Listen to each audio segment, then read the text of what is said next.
ఆకలేస్తుంది అన్నప్పుడు కడుపు నిండా అన్నం పెట్టబాక, అంత అన్నం అంత కూర పెట్టు, అప్పుడు సంతృప్తి పడతారు, మళ్ళీ పని చేస్తారు, మళ్ళీ కష్టపడతారు.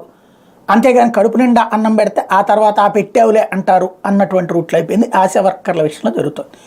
దశాబ్దాలుగా వాళ్ళు పనిచేస్తున్నారు, వాళ్ళకి జీతాలు అతి పరిమితంగా ఉండే. 3,000 రూపాయల నుంచి ఏకంగా 10,000 రూపాయలు చేశారు. 3,000 ఎక్కడ, 10,000 ఎక్కడ, ఏకంగా.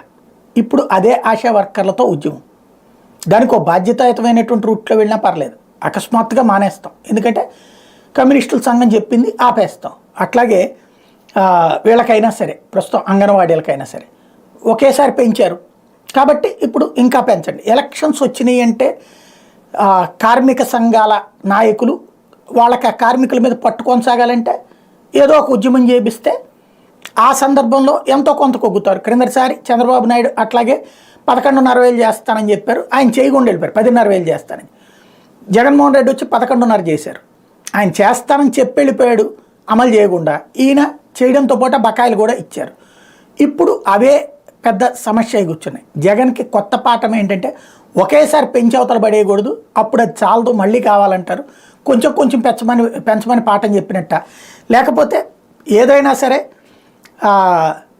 నిర్మాణాత్మకమైనటువంటి ఆలోచనలు అన్నదే కాకుండా, అంటే కూర్చుని చేసేటటువంటి ప్రక్రియ జగన్ దగ్గర లేకపోవడం వల్ల ఎదురవుతున్న సమస్య సమీక్షించుకోవాల్సిన అవసరం ఉంది.